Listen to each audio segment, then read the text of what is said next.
Hello everybody. We hit a couple milestones on the channel I'm going to tell you about, and I'm going to share with you a strategy for saving money or getting the most bang for your buck on the dollar you spend to upgrade your tools. You ready? Let's go.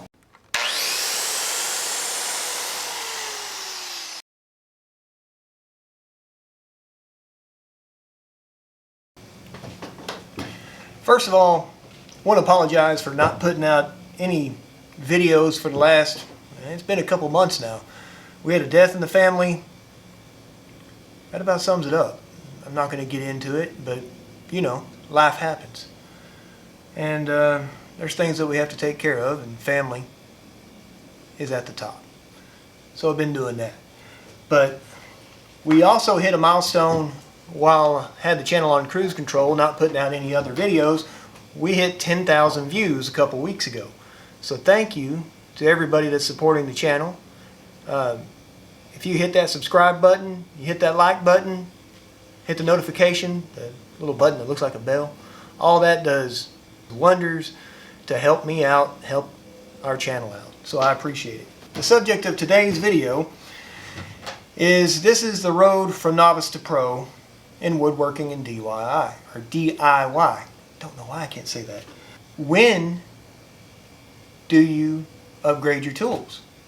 What's the strategy? Do you do it when you need to?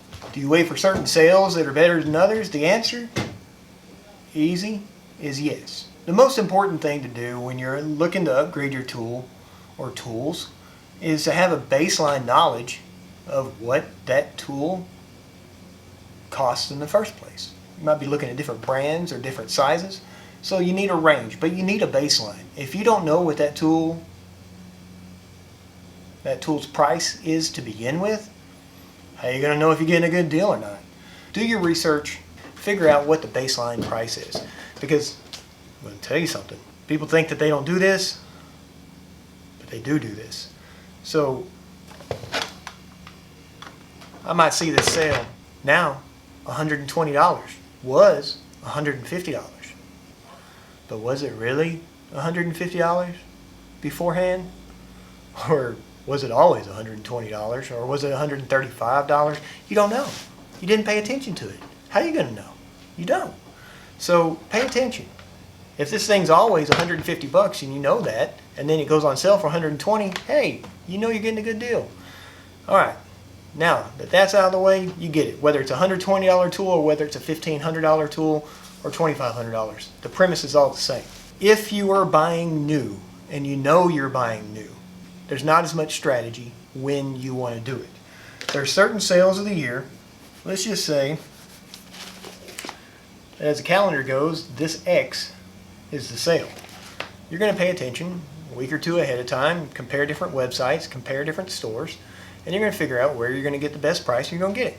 Whether it's Black Friday, 4th of July, Father's Day, if you're willing to buy used. I said willing. Maybe you don't have your mind made up yet. You might be weighing your options. That's what I do. I know what I'm willing to pay for it new. I know what I'm willing to pay for it used. If X marks the spot of a new one, when do you keep your eye out for a used one? Let's look at this. If this is your holiday, it doesn't matter what holiday it is. It can be Black Friday, it can be 4th of July, Father's Day, Labor Day, National Potato Day. It doesn't matter. Whatever makes a good sale.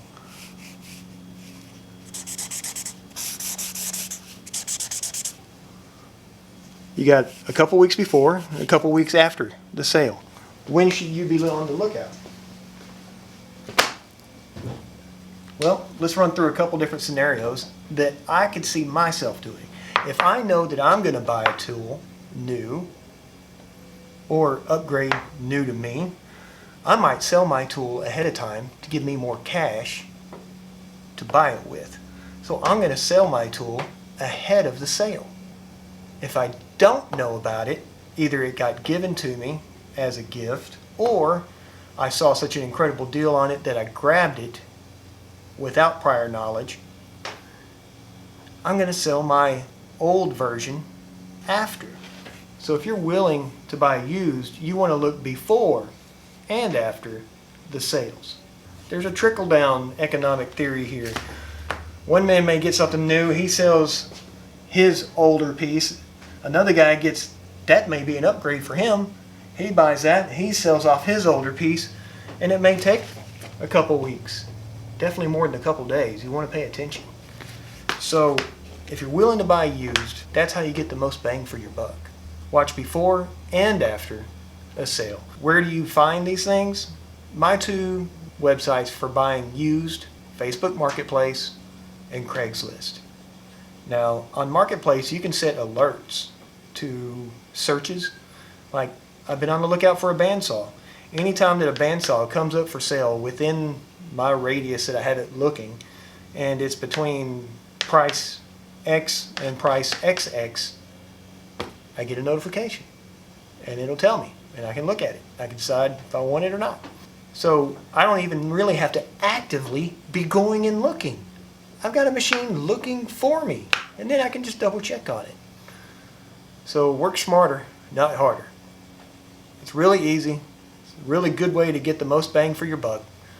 And by doing this, I hope I have maybe shared something that you hadn't thought of, or said it in a way that you hadn't heard before to make you think of it in a new way. But I don't know if that really all made sense, what I just said there. But anyhow, 'tis the season for getting perfectly good used tools right now. So keep on the lookout for them. Till next time, thanks for watching.